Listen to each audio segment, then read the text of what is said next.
Se acusa a los católicos de ser idólatras y de adorar imágenes de santos. Veamos bíblicamente qué significa la palabra idolatría y si Dios prohíbe la idolatría. El término idolatría proviene de la lengua griega, ídolo, y latreis, adoración. Dícese de quien adora ídolos o quien ama exclusivamente a una persona o cosa. En términos bíblicos, idolatría se refiere a la adoración a un Dios falso o que está sustituyendo al que es el verdadero. Este término también quiere decir que alguien puede estar adorando a divinidades extranjeras o creaciones artificiales en lugar de adorar al Creador verdadero.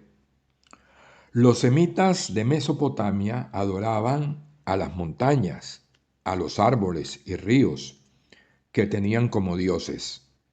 Los egipcios adoraban al dios Sol, al río Nilo y a los animales.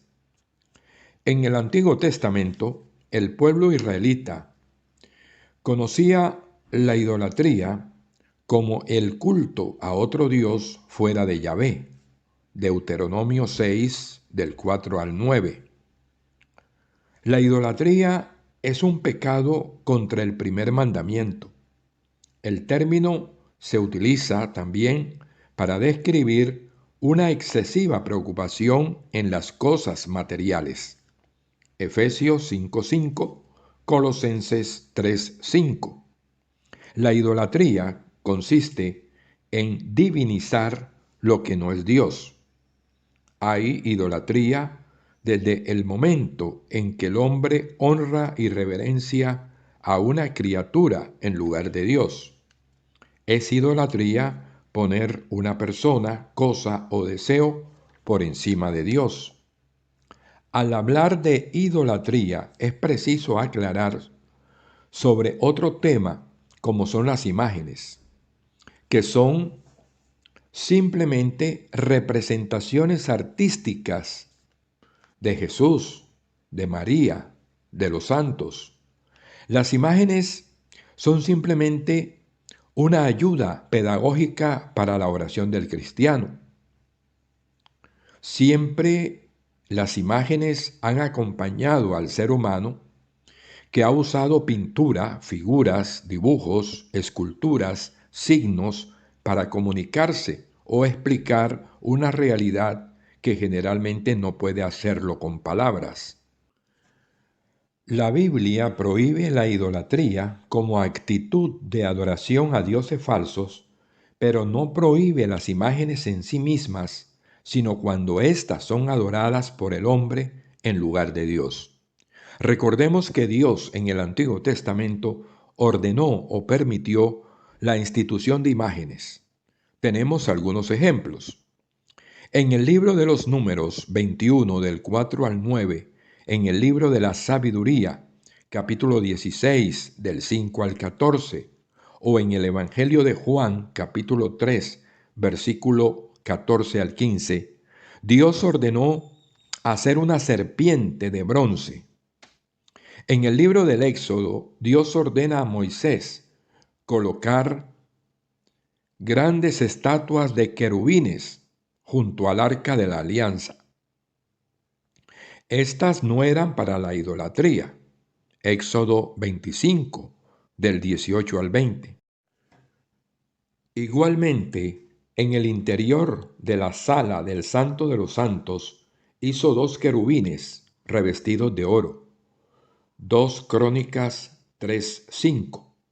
El Santo de los Santos, o Sancta Sanctorum, es la parte interior y más sagrada del tabernáculo de los judíos y del templo de Jerusalén.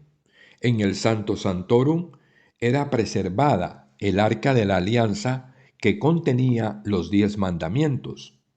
Al recinto sagrado solo entraba el sumo sacerdote de Israel el día de la expiación. La imagen de los santos no son objeto de adoración.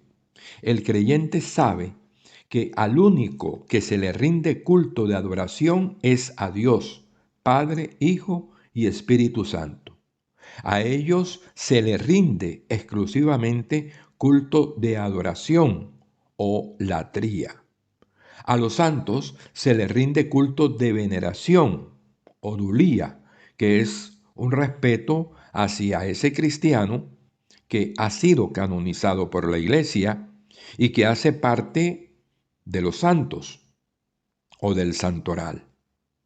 A la Virgen María, por ser la Madre de Dios, se le rinde culto de hiperdulía, es decir, una veneración superior, no adoración. Las imágenes de Cristo, de María y de los santos son sólo representaciones sagradas, artísticas, arte. La palabra imagen proviene del latín imago, que significa retrato. Puede tratarse de una pintura, un dibujo, un retrato, una fotografía o un video. Puede ser también una estatua, efigie o pintura de un personaje político, social o religioso. Existen diferentes tipos de imágenes. Tenemos, por ejemplo, la imagen corporativa, que hace referencia a la misión, visión, valores de una entidad o empresa. Tenemos imagen corporal, personal, pública, óptica, visual, real, auditiva, virtual. El mundo de hoy se dinamiza a través de imágenes. En cuanto a la imagen religiosa, podemos concluir que nunca puede convertirse en objeto de adoración o veneración.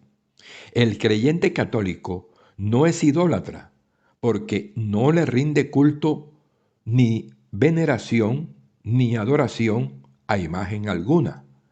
La imagen cumple una función simplemente pedagógica, pero el creyente puede perfectamente orar sin utilizar imágenes. La imagen es solo un medio de ayuda para la oración, pero nunca puede ser un fin en sí mismo, ya que la única intención del creyente no es la imagen en sí, sino su comunicación con Dios o con lo que esa imagen representa.